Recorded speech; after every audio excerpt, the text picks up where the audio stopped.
Platón en 90 minutos es uno de los primeros en una serie de libros desenfadados y distintos que presentan la vida y la obra de los filósofos más importantes. En un relato a la vez estimulante e informativo, Paul Stratern ha entretejido en el texto las ideas principales de Platón, de manera que son comprensibles tanto por estudiantes de filosofía como por los que no lo son. La primera ambición de Platón era la de hacerse luchador profesional, pero no pudo llegar a los Juegos Olímpicos. Probó entonces su suerte como poeta trágico, pero no ganó ninguno de los grandes certámenes. Como último recurso, fue a visitar a Sócrates. Fue amor a primera vista, y lo demás, como se suele decir, son filosofías. Una introducción y un epílogo sitúan la obra de Platón dentro del panorama de la filosofía. También se ofrece una completa lista cronológica. Finalmente, una selección de citas del Teeteto, del Fedón y, sobre todo, de la República da indicación de sus intenciones, más conceptos importantes y de su estilo. Introducción y antecedentes de sus ideas. Platón fue la ruina de la filosofía, si creemos lo que nos dicen algunos pensadores modernos. Tanto para Nietzsche como para Heidegger, la filosofía no se recuperó nunca de las atenciones que le dispensaron Sócrates y Platón en el siglo V a.C. El cultivo de la filosofía llevaba solo unos 200 años, se podría decir que apenas había empezado y, sin embargo, algo se torció ya entonces, o así nos dicen los pensadores citados. Sócrates no escribió nada nunca, de manera que nuestra principal fuente de conocimiento acerca de él es el sujeto casi histórico que aparece en los diálogos de Platón, aunque es difícil saber si el personaje expresa las ideas del Sócrates real o si simplemente actúa como portavoz de las ideas de Platón. En cualquier caso, su figura se distinguía radicalmente de la de los filósofos que le habían precedido, y que reciben hoy el nombre genérico de presocráticos. Ahora bien, ¿cómo pudieron Sócrates y Platón arruinar la filosofía, cuando ésta apenas había comenzado? Parece ser que cometieron el error de suponer que era una búsqueda racional, esto es, que la introducción del análisis y de la argumentación lógica lo estropeó todo. ¿Pero en qué consistía esta valiosa tradición presocrática que iba a ser destruida por la introducción de la razón? Entre los filósofos presocráticos se contaban unos excéntricos personajes que se hacían toda clase de profundas preguntas, tales como ¿qué es la realidad? ¿Qué es la existencia? ¿O qué es el ser? Muchas de estas preguntas no han sido respondidas hasta el día de hoy. Por los filósofos, particularmente por los filósofos modernos, quienes se niegan a participar en el juego y pretenden que estas preguntas ni siquiera pueden ser lícitamente formuladas. Pitágoras fue, con mucho, el presocrático más interesante, y también el más extraño. Hoy se recuerda a Pitágoras, sobre todo, por su teorema, que establece que el cuadrado de la hipotenusa es igual a la suma de los cuadrados de los catetos. Durante siglos, este teorema produjo en muchos la primera y auténtica comprensión de las matemáticas, esto es, que nunca serían capaces de comprender las matemáticas. Puesto que Pitágoras ejerció la influencia más profunda en Platón, debemos detenernos en él para ver las fuentes de muchas de las ideas de este. Pitágoras no fue solamente filósofo, sino que combinó este papel con los de líder religioso, matemático, místico y consejero dietético, y esta esforzada hazaña dejó huellas en sus ideas filosóficas. Pitágoras nació en Samos, hacia el 580 AC, pero huyó de la tiranía local para fundar su escuela religioso-filosófica dietética matemática en la colonia griega de Crotona, en el sur de Italia, donde estableció una larga lista de reglas a sus pupilos discípulos místicos gourmets. Entre otras limitaciones, les estaba expresamente prohibido comer judías o corazón, cortar la primera rodaja en un pan o permitir que las golondrinas anidaran en sus tejados y, sobre todo, en absolutamente ninguna circunstancia, se comerían su propio perro.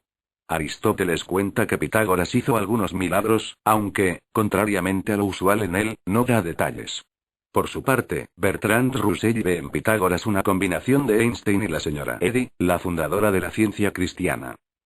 Desafortunadamente, el impresionante cúmulo de cualidades de Pitágoras no convenció a los ciudadanos de Crotona, que llegaron a cansarse de él, de manera que el filósofo tuvo que salir corriendo otra vez, para instalarse no muy lejos, en Metaponto, donde murió hacia el 500 AC. Sus enseñanzas florecieron durante unos 100 años más, esparciéndose por el sur de Italia y por Grecia por obra de sus discípulos místico-matemáticos, y así es como Platón vino en su conocimiento. Al igual que Sócrates, Pitágoras tomó la precaución de no escribir nada, de manera que sus enseñanzas han pasado a nosotros a través de las obras de sus discípulos y estos, sabemos ahora, son los auténticos responsables de la abigarrada mezcla de pensamiento, prácticas de conducta, matemáticas y mercancías diversas que forman lo que hemos dado en llamar pitagorismo. Incluso el famoso teorema sobre el cuadrado de la hipotenusa no se debe, casi con certeza, al propio Pitágoras, lo cual podría servir de consuelo a los negados para las matemáticas, si es así que ni el mismo Pitágoras comprendió el teorema que lleva su nombre. El famoso dicho de Pitágoras todo es número habría de influir profundamente en Platón. Es la clave del pensamiento puramente filosófico de Pitágoras, pensamiento profundo y que ejerció una gran influencia. Pitágoras creía que por detrás del mundo confuso de la apariencia está el mundo abstracto y armonioso de los números. Es preciso entender que su concepción del número está próxima de lo que hoy llamaríamos ciencia. Los objetos materiales no eran simplemente compuestos de materia sino que consistirían, en última instancia, en las formas a partir de las cuales fueron creados. El mundo ideal de los números o de las formas era armonioso y más real que el llamado mundo real. Fue Pitágoras, o los pitagóricos, quien descubrió la relación entre los números y la armonía musical, descubrimiento este que hace que su teoría de las formas o de los números no parezca tan traída por los pelos, sobre todo a la vista de la moderna física de las partículas subatómicas, basada más en números y descripciones de formas que en el concepto de substancia. Esta idea, ajena a la de substancia, era una característica frecuente en el pensamiento presocrático. Heráclito, que fue discípulo de Pitágoras, creía que todo fluye. No es posible bañarse dos veces en el mismo río. Sin embargo, las ideas de Heráclito se separan de lo puramente formal, presagiando así el pensamiento de otro presocrático, Demócrito, quien aseguraba que el universo está compuesto de átomos, conclusión a la que llegó 2000 años antes de que los científicos modernos admitieran que quizás tenía razón. Un lapso similar les tomó a los filósofos alcanzar las conclusiones del presocrático jónico Jenofonte, quien paladinamente declaró: ningún hombre conoce, ni jamás conocerá, la verdad acerca de los dioses, ni acerca de nada, pues si, por casualidad, alguno llegara a decirla, no podría, sin embargo, saber que dice verdad. Esta frase es extrañamente similar a lo expresado por Wittgenstein en el siglo XX. Tal era la rica y varia tradición filosófica en la que creció Platón. Vida y obras. Platón era un conocido luchador, que debe el nombre por el que todavía hoy le conocemos a su apodo en el cuadrilátero. Platón quiere decir ancho o plano. Seguramente la primera acepción es la correcta, y se refería a sus espaldas, aunque otros insisten en que el apodo se debe a su frente, presumiblemente ancha. Al nacer, en el 428 AC, se le dio el nombre de Aristócles. Platón nació en Atenas, o quizá en la isla de Egina, a solo 18 kilómetros de Atenas, en el Golfo Sarónico, en el seno de una de las grandes familias patricias de Atenas. Su padre, Aristón, descendía de Códro, el último rey de Atenas, y su madre procedía de Solón, el gran legislador ateniense. Como a menudo sucede con los miembros de familias de raigambre política, las primeras ambiciones de Platón se dirigían hacia otros campos. Por 2 veces ganó el premio de lucha en los Juegos Sísmicos, pero parece que nunca llegó a competir en los Juegos Olímpicos, en Olimpia, así que decidió entonces probar fortuna como poeta trágico, sin que consiguiera impresionar a los jueces en ninguno de los grandes festivales. Ya que había fracasado en sus intentos de ganar una medalla de oro olímpica y en los de convertirse en estrella de la literatura, Platón se resignó a ser un simple hombre de Estado. Pero antes, como último escarceo, quiso saber qué era eso de la filosofía y se fue a escuchar a Sócrates. Fue amor a primera vista. Durante los 9 años siguientes, Platón se sentó a los pies de su maestro, absorbiendo todo lo que podía de sus ideas. Los combativos métodos de enseñanza propios de Sócrates le hicieron ver toda su potencia intelectual, a la vez que reparaba en las muchas posibilidades que quedaban abiertas. A pesar de haber encontrado ya su auténtico métier profesión, Platón se sentía aún tentado por la política, pero, afortunadamente, la conducta de los políticos atenienses le disuadió de esta aberración. La guerra del Peloponeso terminada, los 30 tiranos, 2 de cuyos líderes, Critías y Cármides, eran parientes cercanos de Platón, impusieron un régimen de terror que habría resultado inspirador para Stalin o Maquiavelo, pero que no impresionó gratamente a Platón. Entonces, tomaron el poder los demócratas, quienes, 2 años después, sentenciaron a muerte al amado maestro de Platón, acusado falsamente de impiedad y de corromper a la juventud. La democracia quedaba ahora, a los ojos de Platón, tan mancillada como la tiranía. La proximidad a Sócrates colocaba a Platón en una situación peligrosa que le obligó, por su bien, a alejarse de Atenas. Así empezaron sus Wanderjahre correrías, que habrían de durar los 12 años siguientes. Después de haber aprendido todo lo que pudo a los pies de su maestro, ahora aprendería del mundo. Pero el mundo no era muy vasto por entonces, de modo que Platón se alejó. Solo unos 30 kilómetros, a la vecina Megara, donde pasó el primer período de su exilio estudiando con su amigo Euclides. Este no era el célebre geómetra, sino un discípulo de Sócrates, famoso por la sutileza de sus argumentos lógicos. Amaba tanto a Sócrates que atravesó territorio enemigo ateniense disfrazado de mujer, solo para asistir a la muerte de su maestro, reivindicando así la anterior crítica de este de que sus métodos sutiles en lógica no eran los propios de un hombre. Platón se quedó en Megara con Euclides durante 3 años, para después viajar a Cirene, en el norte de África, con el fin de estudiar matemáticas con Teodoro. Parece ser que después viajó por Egipto y que, según algunos, visitó a ciertos magos en Levante y llegó por el este hasta las riberas del Ganges, pero esto no parece muy probable. Sí sabemos a ciencia cierta que Platón arribó a Sicilia después de una década de viajes y visitó el cráter del Etna. La visita al Etna era una gran atracción turística de la época, no solo como fenómeno geográfico, sino porque muchos creían que así eran los infiernos y una visita allí proporcionaba un vislumbre de nuestras futuras condiciones de vida. Para Platón tenía, además, el atractivo de su asociación con Empédocles, filósofo y poeta del siglo V. Empédocles estuvo dotado de poderes intelectuales tan prodigiosos que llegó a convencerse de que era un dios y, para probarlo, se lanzó a la lava hirviente del Etna. Es de suponer que, en tiempos de la visita de Platón, el hecho de que siguiera sin reaparecer ya habría sembrado algunas dudas sobre su pretendida divinidad. Más importantes para Platón debieron ser los contactos que hizo con los seguidores de Pitágoras, que habían florecido en las colonias griegas de Sicilia y del sur de Italia. El descubrimiento hecho por Pitágoras de la relación entre los números y la armonía musical le habían llevado a creer que los números eran la clave para la comprensión del universo. Todo podía explicarse en términos de números, que existían en un reino abstracto más allá del mundo cotidiano. Esta teoría ejerció un profundo efecto en Platón y le llevó a su creencia de que la realidad última era abstracta. Lo que había comenzado como números se convirtió en formas o ideas puras en la filosofía de Platón. La característica central en la filosofía de Platón es su teoría de las ideas, o de las formas, que prosiguió desarrollando durante toda su vida, con lo cual ha llegado hasta nosotros en diferentes versiones, dando así a los filósofos ocasión para discutir durante siglos. Toda teoría filosófica que se precie y aspire a durar mucho tiempo debe dejar espacio a extensas discusiones sobre su interpretación. La mejor explicación de la teoría de las ideas de Platón es la suya propia, lo que no es siempre el caso, ni en filosofía ni en otras materias. Por desgracia, Platón hizo su explicación recurriendo a una imagen, colocándola así más en el dominio de la literatura que en el de la filosofía. Dicho brevemente, Platón afirma que la mayoría de los humanos vivimos como en una cueva oscura, encadenados, de cara a un muro blanco y con un fuego a nuestras espaldas. Todo lo que vemos son sombras temblorosas moviéndose en el muro y tomamos esto por la realidad, pero podemos aspirar a ver la verdadera luz de la realidad solo cuando aprendamos a abandonar el muro y sus sombras y escapemos de la cueva. Dicho en términos más propiamente filosóficos, Platón pensaba que todo lo que percibimos a nuestro alrededor en la experiencia cotidiana, zapatos, barcos, lacre, repollos, reyes, son meramente apariencias. La verdadera realidad está en el reino de las ideas, o formas, del cual proceden las apariencias. Así, un caballo negro particular deriva su apariencia de la forma universal caballo y de la idea de negrura. El mundo físico que percibimos está en continuo estado de cambio, mientras que, por el contrario, el reino universal de las ideas, que es percibido por la mente, es inalterable y eterno.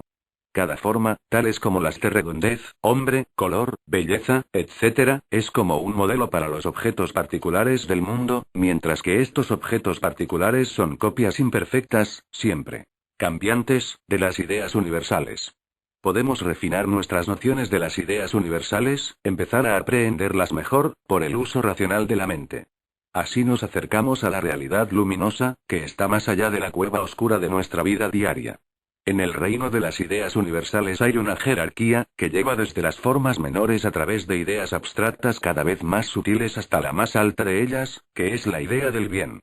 Si aprendemos a dejar de lado el mundo de lo particular, siempre cambiante, y nos concentramos en la realidad intemporal de las ideas, nuestro entendimiento se elevará por la jerarquía de las ideas hasta la última y mística aprehensión de las ideas de belleza y verdad, para llegar por fin a la idea de bondad. Todo esto nos conduce a la ética de Platón. En el mundo de lo particular, lo más que podemos percibir es la apariencia del bien, de modo que solamente con la ayuda de la razón podemos lograr una visión de la idea universal del bien. Con esto Platón aboga por una moral de ilustración espiritual más que por reglas de conducta particulares. De aquí que se le haya achacado a la teoría de las ideas su falta de espíritu práctico y que, tomado Platón al pie de la letra, lo que describe es simplemente una idea del mundo, no el mundo. Otros interpretan que el mundo de las ideas de Platón existe solo en la mente y no guarda relación con el mundo del que se derivan esas ideas. Por otra parte, la naturaleza esencialmente trascendental de la filosofía de Platón hizo que gran parte de su pensamiento fuera más tarde aceptado por el cristianismo. Durante su estancia en Sicilia, Platón se hizo amigo de Dión, cuñado de Dionisio, el tirano de Siracusa. Dión procuró un encuentro entre ambos, quizá con la esperanza de conseguirle un empleo de filósofo oficial de la corte, pero Platón, a pesar de sus viajes por el mundo, conservó su carácter de aristócrata ateniense, no particularmente entusiasta con los modos provincianos de Siracusa. Dionisio era un general y un tirano, henchido además de pretensiones literarias y que creía valer 2 veces lo que el mejor de sus contemporáneos. Como si quisiera confirmar esto, se casó con 2 mujeres, Doris y Aristómaca, el mismo día, y pasó con ambas la noche de bodas. Plutarco dice que, después, recibía en su cama de Doris los días impares del mes y a Aristómaca los días pares. Parece ser que Dionisio fue un hombre de apetitos voraces en todos los campos. Una vez, dio un banquete que duró 90 días. Cuando Platón entra en escena, la vida en Siracusa se había calmado un tanto. La descripción de Platón la muestra agradable, si bien no encontré ningún placer en los gustos de esta sociedad devota de la cocina italiana, cuya felicidad consistía en atiborrarse 2 veces al día y en no dormir nunca solo. Esto era demasiado para Platón, cuya rigidez puntillosa de aristócrata ateniense terminó por crispar los nervios de Dionisio. Dionisio había comenzado su vida como empleado de la administración civil, pero se hizo notar enseguida por sus excepcionales dotes poéticas, de modo que ascendió en la jerarquía del ejército, a la vez que iba soltando unas tragedias en verso de inigualable mérito, o así al menos aseguraban de buen grado sus oficiales subordinados. Después de hacerse con el mando, Dionisio transformó Siracusa, por una serie de conquistas brutales, en la ciudad griega más poderosa al oeste de Grecia, de tal manera que los atenienses, en aras de unas buenas relaciones diplomáticas, no dudaron en premiar su inmortal drama El rapto de Héctor en el festival de Lenaen. Dionisio no era hombre que se dejara intimidar por ningún advenedizo snob venido a su corte a mendigar un empleo. Las chispas saltaron tan pronto como Platón y él empezaron a hablar de filosofía. Una vez que Platón quiso hacerle ver un fallo en su razonamiento, Dionisio exclamó, disgustado, hablas como un loco senil. Y tú hablas como un tirano, replicó Platón. Con lo cual Dionisio decidió respetar las palabras de Platón y mandó que lo encadenaran, lo metieran en un barco espartano con destino a Egina y dio instrucciones al capitán para que lo vendiera como esclavo. No te preocupes, es todo un filósofo, no le importará, observó Dionisio. Algunas fuentes han sostenido que la vida de Platón estuvo entonces en peligro, pero el hecho de que fuera enviado a Egina sugiere algo diferente, además de la posibilidad de que esta isla hubiera sido su lugar de nacimiento, y no Atenas. Devolver a Platón como esclavo a su ciudad natal era la clase de humillación que divertiría a Dionisio, pero, además, podía tener casi la certeza de que algún amigo influyente le reconocería y compraría, evitando así serias repercusiones diplomáticas con Atenas y, con ello, una mala predisposición de los jueces en el siguiente reparto de premios literarios. El plan de Dionisio se cumplió tal y como lo había ideado. Platón recibió un buen susto con la amenaza de tener que trabajar para vivir, algo que puede helar el corazón de cualquier filósofo, y no tardó mucho en ser descubierto en el mercado de esclavos por su rico y viejo amigo Aniceris el Cirenaico, que lo compró por el barato precio de 20 minas. Aniceris se puso tan contento con su filósofo de rebajas, que le envió a Atenas con dinero suficiente para montar una escuela. El año 386 AC compró Platón un terreno en la arboleda de Academo, 1,5 kilómetros, más o menos, al noroeste de Atenas, pasada la puerta Ería y de las antiguas murallas de la ciudad. Era un parque con plátanos que daban sombra a algunas estatuas y templos y allí, entre frescos caminos y arroyos cantarines, abrió Platón la academia, reuniendo alrededor de sí un grupo de seguidores, entre los que se contaban algunas mujeres, una de las cuales, Axiotea, vestía como un hombre. Esta es la escuela conocida y reconocible como la primera universidad. La arboleda de Academo donde Platón fundó la academia y de donde la escuela tomó su nombre era así llamada debido a que allí había residido antiguamente Ecademo, un oscuro héroe semidivino de la mitología ática. Parece ser que la principal hazaña de Ecademo fue plantar allí 12 olivos, retoños del olivo sagrado de Atenea en la Acrópolis. De resultas de esta elección de Platón, Ecademo es recordado hasta el día de hoy a todo lo ancho del mundo civilizado, y nuestra versión de su nombre adorna desde escuelas de secretariado hasta cines, pasando por un equipo escocés de fútbol o los premios anuales, por oscuras hazañas, a figuras igualmente semidivinas. Hoy, la arboleda de Academo es una larga extensión desordenada de terrenos baldíos al noroeste de Atenas, donde los suburbios comienzan a deshilacharse en los bordes. Bajo los árboles, al lado del depósito de autobuses, yacen dispersas viejas y extrañas piedras, aquí y allá montones de desechos domésticos y bancos con grafiti como de metal. Metal de muerte, motor breat. Aliento de motor. El lugar donde estuvo la academia de Platón y la casa donde él vivió están, casi con certeza, perdidos para siempre, pero, sorprendentemente, la casa de Ecademo está todavía allí. Debajo del techo de hojalata protector de los arqueólogos se pueden ver las cimentaciones de barro cocido y restos de paredes de adobe, que ya tenían 2000 años cuando Platón se instaló.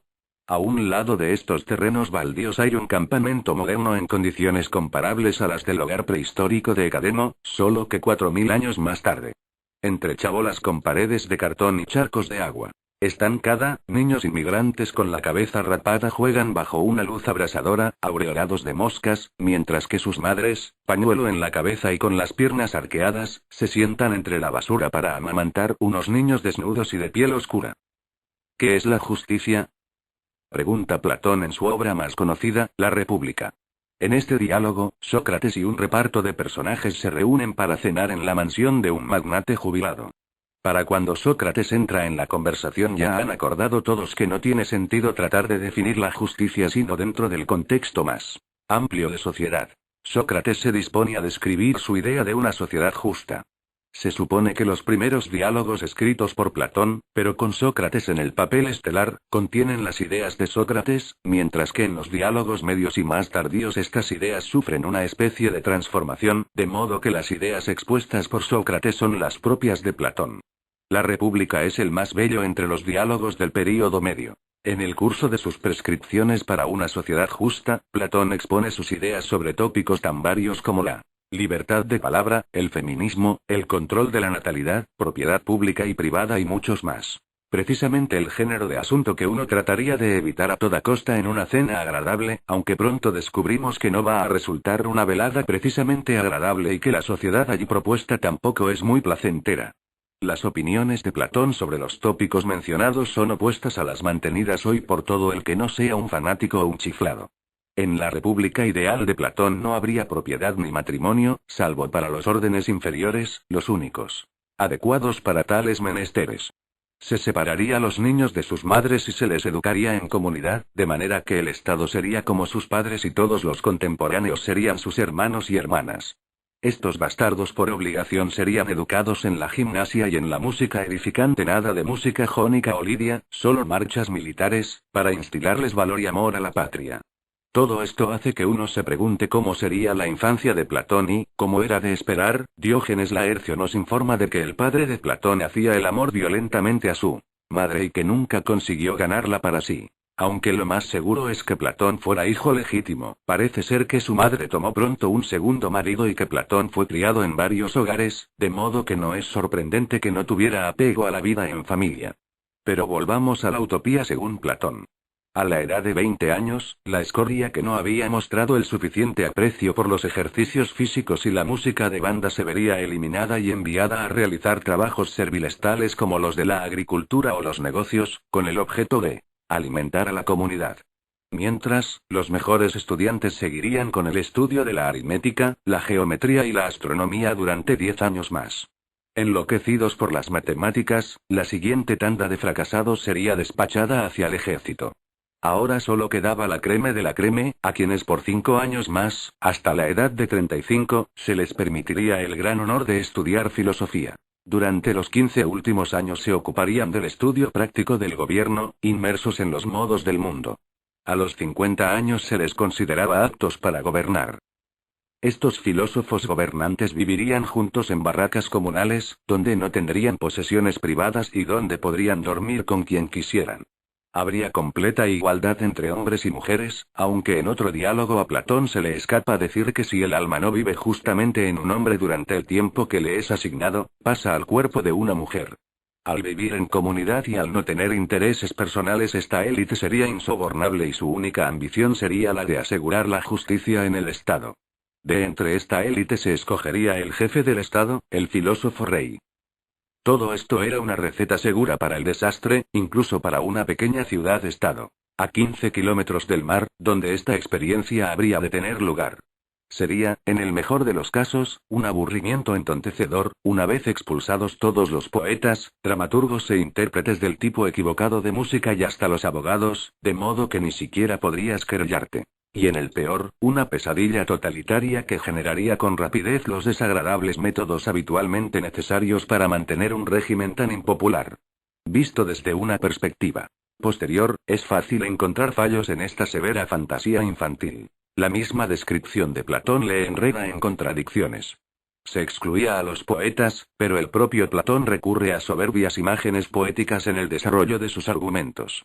Quedaban prohibidos el culto a los dioses, la religión y la mitología, pero Platón incluye varios mitos en su obra y los filósofos gobernantes guardan un parecido extraordinario con una casta sacerdotal. Introduce un dios ideal propio, implacable, que debe ser obedecido, aunque no se pueda probar su existencia. En realidad, la visión platónica de la república ideal es un producto de su época. Atenas acababa de ser derrotada por Esparta en la guerra del Peloponeso. Ni la tiranía ni la democracia habían funcionado y había una urgente necesidad de algún tipo de gobierno que proporcionara orden. De hecho, algunos comentaristas apuntan que cuando Platón habla de justicia se refiere más bien a algo similar a orden. Parecía que la respuesta vendría de una sociedad estrictamente controlada, como la que prevalecía en Esparta, pero esta, muy diferente de Atenas, era una sociedad de mente estrecha, atrasada en su economía y que, para sobrevivir, había dado origen a una casta de gamberros estúpidos, dispuestos a obedecer cualquier orden y a luchar hasta la muerte. El objetivo de esta casta era sembrar el terror entre las capas inferiores, cada vez más rebeldes, e intimidar a sus vecinos, cada vez más cultivados y poderosos económicamente. Platón, o bien ignoraba esto o no quería tomarlo en consideración. Ampliando la creencia ingenua de Sócrates de que los buenos son felices, Platón pensaba que solo los injustos son infelices. Por tanto, todo irá muy bien en una sociedad justa. Pero todo lo que se le ocurrió fue un esquema propio de un serio intelectual de ideas sublimes, encerrado en la arboleda de Academo. No podía funcionar. Sin embargo, lo sorprendente es que el esquema, o algo parecido, sí funcionó, durante más de un milenio, en la sociedad medieval que, con sus estamentos inferiores, sus castas militares y su poderosa clase sacerdotal, guardaba una notable semejanza con la República de Platón y, en tiempos más recientes, en el comunismo y el fascismo, que también adoptaron muchos de sus rasgos esenciales. Platón continuó enseñando en su academia durante varios años, asentándola como la mejor escuela de Atenas, cuando, el año 367 AC, recibió noticias de su amigo Dion informándole de que Dionisio, el tirano de Siracusa, había muerto y le había sucedido su hijo Dionisio el joven.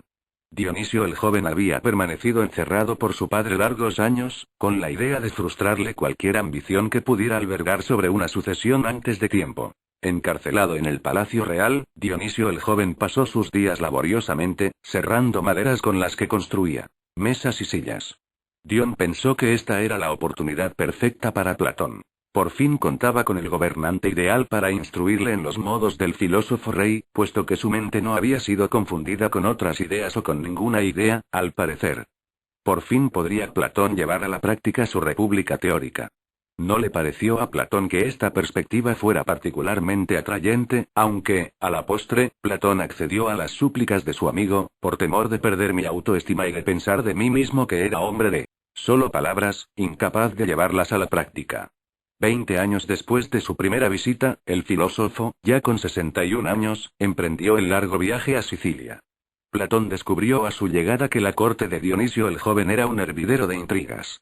Algunos cortesanos influyentes aún recordaban al intelectual snob de la visita anterior y además, entre ellos lo sabía que estaban en malos términos con Dion. En pocos meses, estos enemigos de la filosofía se las ingeniaron para acusar de traición a ambos, Platón y Dion. Una trampa en la que se hace caer, frecuentemente a los que se proponen establecer una utopía. Al comienzo, el carpintero rey no sabía muy bien qué hacer, pero después, receloso del poder de Dion, desterró a su tío, pero no permitió marchar a Platón pues, según dijo al viejo filósofo, no quería que hablara mal de él en Atenas. Creo que ya tenemos suficientes temas de conversación en la academia, replicó Platón. Por suerte, algunos amigos arreglaron la huida de Platón y su regreso a Atenas, donde le esperaban en la academia sus fieles discípulos y Dion. A Dionisio el joven le ofendió sobremanera la deserción de Platón, ya que había disfrutado de sus conversaciones filosóficas con él, si bien no tenía la menor intención de poner en práctica sus ideas. Siracusa no podía permitirse jugar con tales experimentos. Era entonces el único estado lo suficientemente fuerte como para resistir la invasión a Italia por parte de Cartago.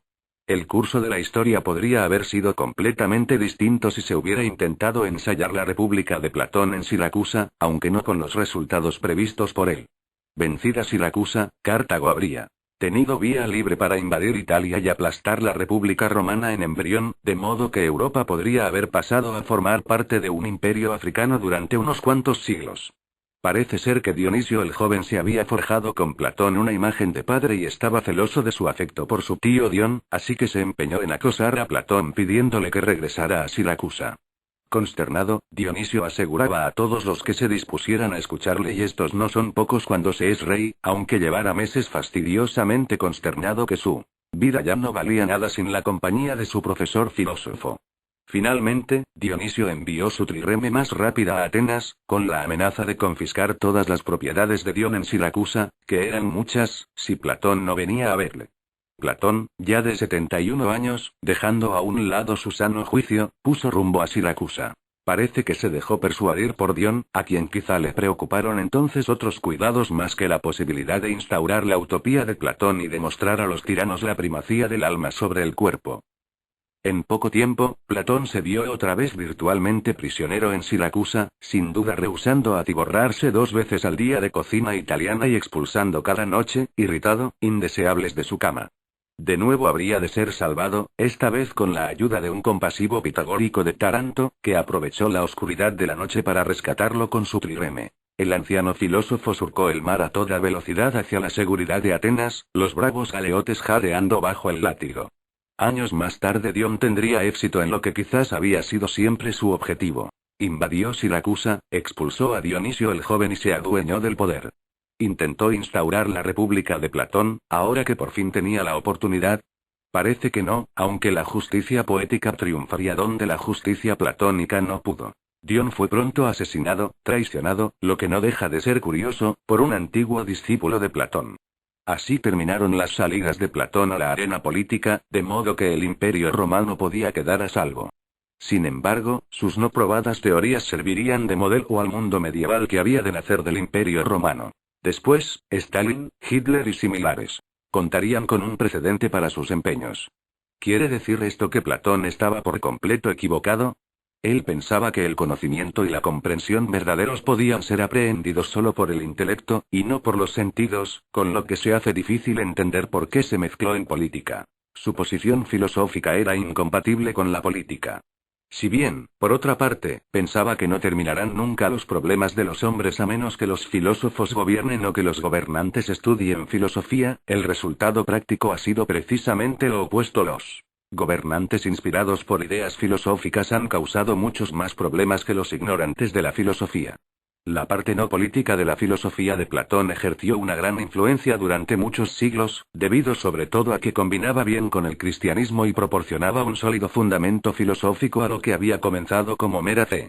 La mente humana consistía, para Platón, en 3 elementos distintos. El elemento racional aspiraba a la sabiduría, el espíritu activo buscaba conquistas y distinciones y los apetitos ansiaban su gratificación. Ecos correspondientes son los tres elementos descritos en la República: los filósofos, los hombres de acción, o soldados, y la escoria, que solo cree en el disfrute y que sirve simplemente para que todo funcione. Al hombre justo le gobierna la razón, pero los tres elementos tienen su papel. No podríamos subsistir sin satisfacer nuestros apetitos, de igual modo que el Estado se detendría si los obreros dejaran de trabajar y se pusieran a tratar de ser filósofos. El punto fundamental es que la rectitud puede alcanzarse solo cuando cada uno de los tres elementos del alma cumple la función que le es propia, al igual que la justicia necesita para cumplirse que los tres elementos sociales desempeñen su propio papel en la sociedad. El banquete, dedicado al amor en sus diversas manifestaciones, es, con mucho, el diálogo de Platón de más amena lectura. Los antiguos griegos no eran remilgados en lo que respecta al amor erótico. La parte en que Alcibíades describe su amor homosexual por Sócrates hizo que este libro fuera en general expurgado entre sus obras y, en consecuencia, se convirtiera en el clásico clandestino de los monasterios medievales. Las sucesivas ediciones de El banquete fueron solemnemente colocadas en el índice de libros prohibidos de la Iglesia Católica hasta 1966. Platón ve en el amor el impulso que dirige el alma hacia el bien. En su forma inferior, este impulso se expresa en nuestra pasión por una persona bella y en nuestro deseo de inmortalidad al crear descendencia con esa persona.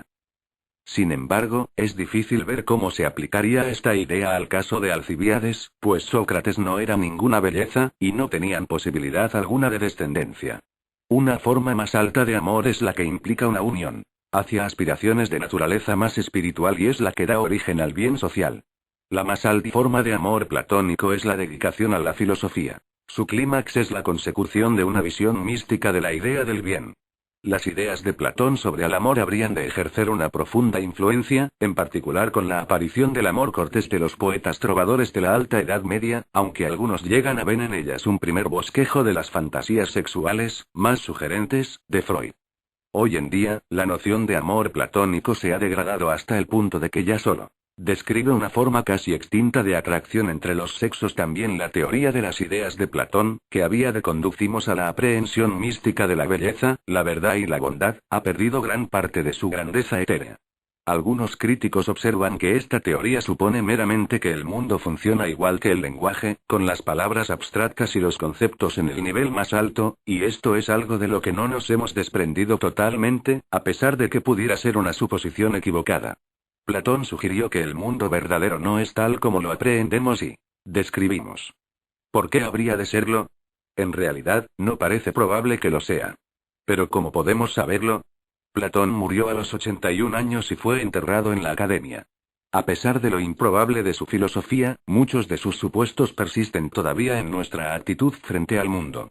La Academia de Platón continuó floreciendo hasta que fue cerrada finalmente por el emperador Justiniano en el 529 DC, en un intento de suprimir la cultura helenística pagana, en favor del cristianismo.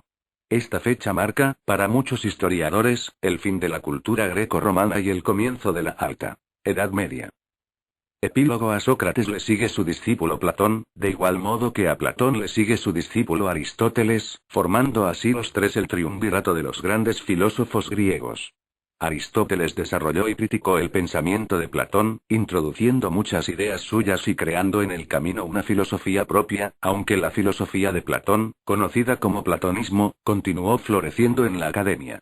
Esta filosofía se expandió con la llegada del Imperio Romano, perdiéndose en el camino diversos aspectos de la filosofía de Platón. Obviamente, no era aconsejable el discutir sobre utopías políticas en un imperio regido por hombres como Calígula o Nerón, y otras ideas, como las matemáticas, no eran interesantes para los romanos, y simplemente las ignoraron. El platonismo evolucionó con los años. Algunos de sus practicantes más leales llegaron a la conclusión de que, aunque la filosofía de Platón era correcta, él mismo no sabía de veces de qué estaba hablando, y decidieron que ellos sí lo sabían. El resultado fue una nueva filosofía conocida con el nombre de neoplatonismo, en la que, por lo general, se acentuaron los elementos místicos del platonismo. Creían en una jerarquía del ser, ascendente desde la multiplicidad a la última simplicidad de lo bueno o lo uno. El exponente principal del neoplatonismo fue el filósofo del siglo III Isaac Plotino, que había sido educado en Alejandría y que fue discípulo de un antiguo cristiano convertido al platonismo, lo que dio lugar a que muchas de las ideas de Plotino fueran de un tenor casi cristiano. Inevitablemente, cristianismo y neoplatonismo entraron en conflicto al extenderse por el Imperio Romano. Por un tiempo, se vio en el neoplatonismo el baluarte principal contra la marea del cristianismo. El siglo IV vio el nacimiento de San Agustín de Hipona, la más brillante cabeza filosófica desde Aristóteles. A San Agustín le inquietaba la falta de contenido intelectual en el cristianismo. Se sentía, por otra parte, atraído por el neoplatonismo, así que llegó a reconciliar la filosofía de Plotino con la teología ortodoxa cristiana, dando de esta manera un fundamento más sólido a la cristiandad. Las ideas evolucionadas de Platón fueron injertadas en la única fuerza intelectual capaz de sobrevivir a la siguiente Alta Edad Media. El platonismo de una u otra tendencia se hizo parte de la tradición cristiana que, a través de los siglos, produciría una sucesión de pensadores que comprendían a Platón mejor que él mismo, platónicos, neoplatónicos, San Agustín, etcétera, etcétera. Los platónicos siguieron floreciendo en las mayores universidades europeas, particularmente en Alemania y en Cambridge, hasta bien entrado el siglo XX, aunque se cree que la especie está hoy extinta. Citas clave 1.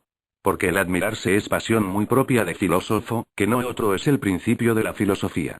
Teeteto, 155d. Después de esto, proseguí, asemeja, respecto de educación y de ineducación, nuestra naturaleza a un caso como el siguiente: ve hombres cual en habitación subterránea y cavernosa, que tiene abierta a lo ancho de toda la cueva gran entrada hacia la luz. Desde niños están en ella encadenados de piernas y cuello, de modo que allí tienen que permanecer y mirar hacia adelante, impedidos por las cadenas de dar la vuelta a sus cabezas.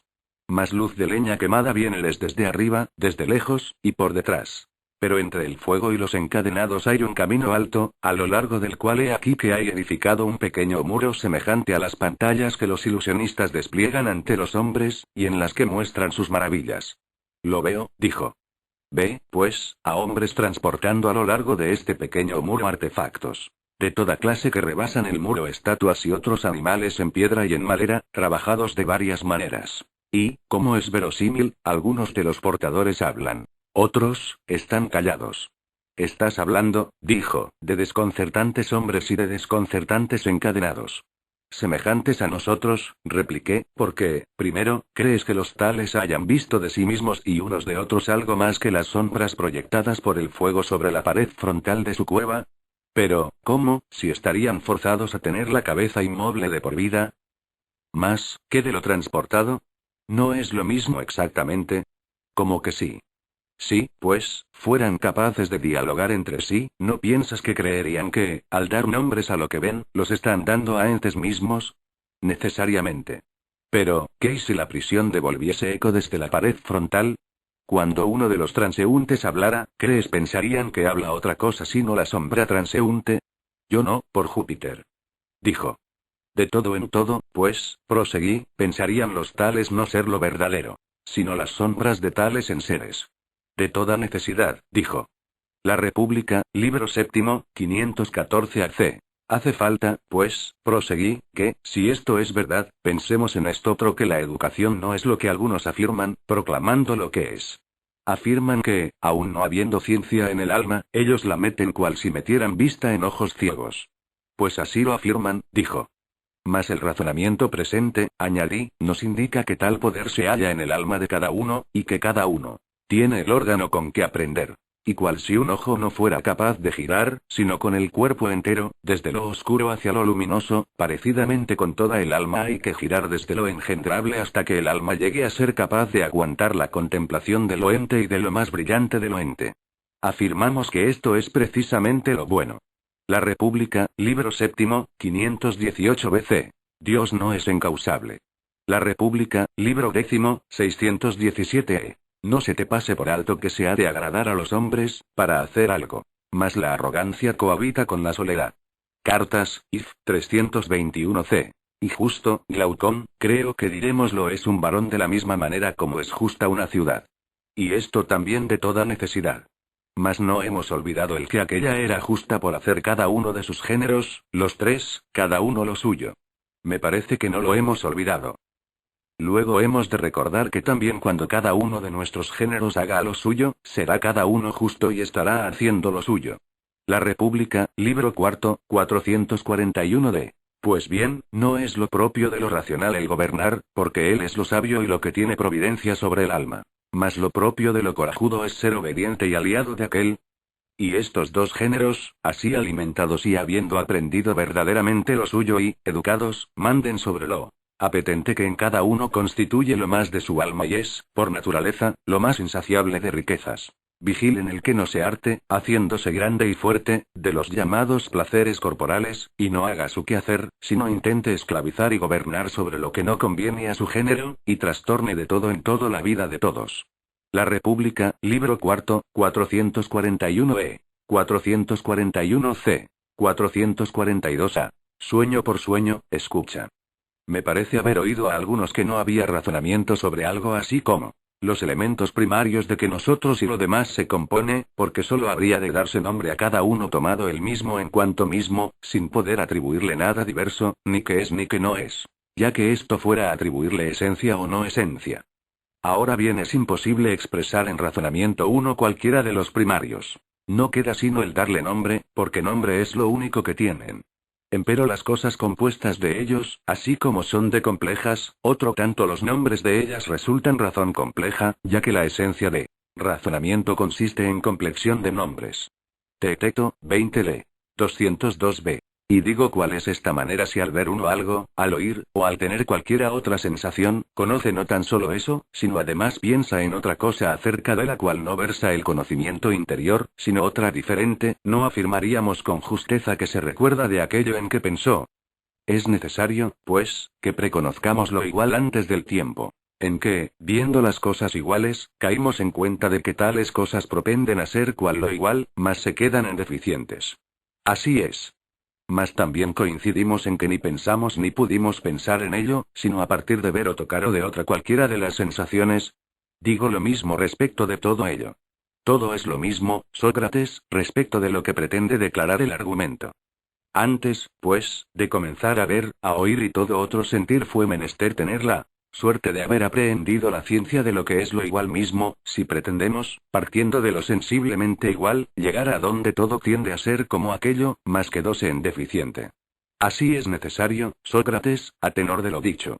No bien nacidos, vemos, oímos y tenemos las demás sensaciones. Ciertamente. Será, pues, menester, diremos, haber adquirido previamente de todo ello la ciencia de lo igual. Sí, según esto, pues, antes de nacer, como parece, será preciso haberlo adquirido. Parece. Así pues, si por una parte, por haberla adquirido antes de nacer, nacimos teniéndola, sabríamos antes de nacer, y ya desde nacidos uno no solo lo igual, sino aún lo mayor y lo menor y todo lo a esto parecido. Porque ahora tratamos de lo igual tanto al menos como de lo bueno mismo, de lo justo y pío y, como digo, acerca de todo aquello a lo que sellamos con lo que es. Y de lo que preguntamos en las preguntas y respondemos en las respuestas. De manera que nos es necesario haberlo adquirido antes de nacer las ciencias de todo ello. Fedón 73c. 74 et sec.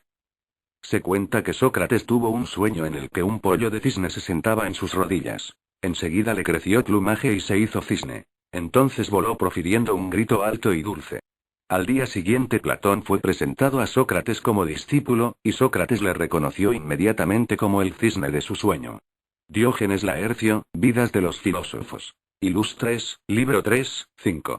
Cronología de fechas filosóficas importantes siglo VI AC. Comienzos de la filosofía occidental con Tales de Mileto. Final del siglo VI AC. Muerte de Pitágoras. 399 AC. Sócrates es condenado a muerte en Atenas. 387 AC. Platón funda en Atenas la Academia, la primera universidad. 335 AC. Aristóteles funda en Atenas el Liceo, escuela rival de la Academia. 324 AC. El emperador Constantino traslada a Bizancio la capital del Imperio Romano. 400 DC. San Agustín escribe sus confesiones. La teología cristiana incorpora la filosofía. 410 DC. Los visigodos saquean Roma. 529 DC. El cierre de la Academia de Atenas por el emperador Justiniano marca el final de la era greco-romana y el comienzo de la Edad Media. Mitad del siglo XIII. Tomás de Aquino escribe sus comentarios a Aristóteles. Época de la escolástica. 1453. Caída de Bizancio ante los turcos. Fin del Imperio bizantino. 1492. Colón descubre América. Renacimiento en Florencia. Revive el interés por la sabiduría griega. 1543 Copérnico publica De Revolutionibus Orbium Caelestium sobre las revoluciones de los cuerpos celestes, donde prueba matemáticamente que la Tierra gira alrededor del Sol. 1633 Galileo es obligado por la Iglesia a retractarse de la teoría heliocéntrica del universo. 1641 Descartes publica sus Meditaciones, inicio de la filosofía moderna. 1677 La muerte de Spinoza hace posible la publicación de su Ética. 1687 Newton publica Principia e introduce el concepto de gravedad. 1689 Locke publica su ensayo sobre el entendimiento humano. Comienzo del empirismo. 1710 Berkeley publica Tratado sobre los principios del conocimiento humano, conquistando nuevos campos para el empirismo. 1716 Muerte de Leibniz. 1739-40 Hume publica el Tratado de Naturaleza Humana, y lleva empirismo a sus límites lógicos. Lyell. 1781 Kant, despertado de su sueño dogmático por Hume, publica La Crítica de la Razón Pura. Empieza la gran época de la metafísica alemana. 1807 Hegel publica La Fenomenología del Espíritu. Punto culminante de la metafísica alemana. 1818 Schopenhauer publica El mundo como voluntad y representación, introduciendo la filosofía hindú en la metafísica alemana. 1889 Nietzsche, que había declarado Dios ha muerto, sucumbe a la locura en Turín. 1921 Wittgenstein publica el Tractatus Logico Philosophicus, proclamando la solución final a los problemas de la filosofía. 1920 El Círculo de Viena propugna el positivismo lógico. 1927 Heidegger publica Sein und Zeit Ser y Tiempo, anunciando la brecha entre las filosofías analítica y continental. 1943 Sartre publica Tre Lene ante el ser y la nada, adelantando el pensamiento de Heidegger e impulsando el existencialismo. 1953 Publicación póstuma de las investigaciones filosóficas de Wittgenstein. Esplendor del análisis lingüístico. 1. La versión castellana de Platón es traducción directa del texto griego de la edición G. Boudet, debida a J. D. García Vaca, Universidad Central de Venezuela, Caracas, 1980. N. del T.